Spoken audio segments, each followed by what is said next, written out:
Mag u lewe 'n voorbeeld wees van God se seën.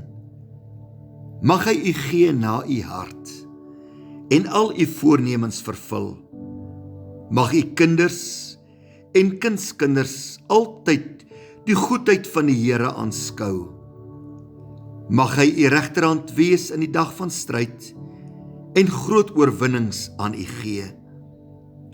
Mag God u gee lengte van dae en 'n lewe gevul met oorvloedige goedheid.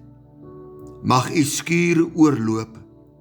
Mag u met vreugde aansit aan die tafel wat hy vir u berei.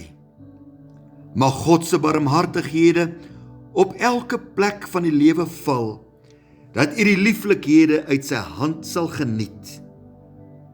Mag jou stad altyd versterk wees en nooit wankel nie. Mag jy altyd deur versadig wees, deur sy goedheid en guns. Mag God jou in veiligheid laat woon. Die Here sal jou toevlug en jou lewe wees. Hy sal as sterkte en skild altyd voor jou uittrek. Hy die geneesheer van gebroke harte.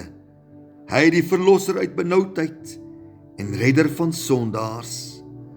God sal u, sy gunsgenoot, nooit verlaat nie. Hy gee u die skatte wat in die duisternis is. Soos 'n milde reën, stort hy vrede oor jou uit. Hy kroon u met vreugde, sodat u lippe altyd deur met lof sal spreek.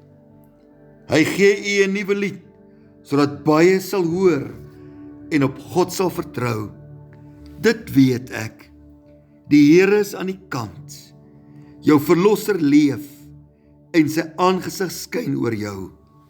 Genade, barmhartigheid, vrede en oorvloedige seën op jou lewe in Jesus Christus heilige naam.